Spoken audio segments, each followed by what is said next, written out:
غرفة 207. ايه رأيك؟ بتخافي ولا لا؟ جدا.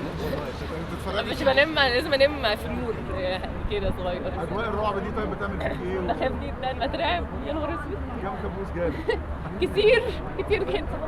رأيك ايه ان احنا بقينا نعمل رعب وبقينا نعمل اكشن؟ حاجة حلوة قوي قوي قوي، ومبسوطة جدا بحاجة زي دي، وبقيت اخاف. يعني كنت زمان ما بخافش من الحاجات الرعب المصري، يمكن دلوقتي بقيت لا، بقيت حاجة. ممكن نشوفك بتغني قريب؟ لا طبعا، شفت تعمل كده انا خايفة.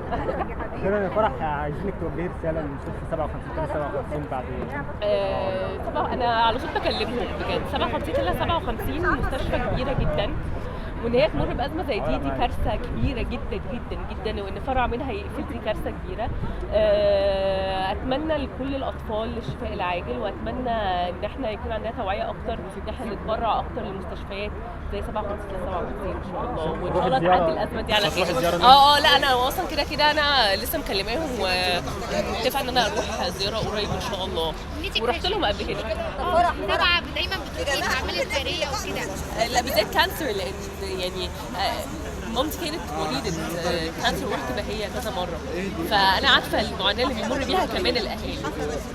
طيب امنيتك في 2023؟ إن يبقى في سلام أكتر لكل الناس. إن شاء الله. ميرسي أوي.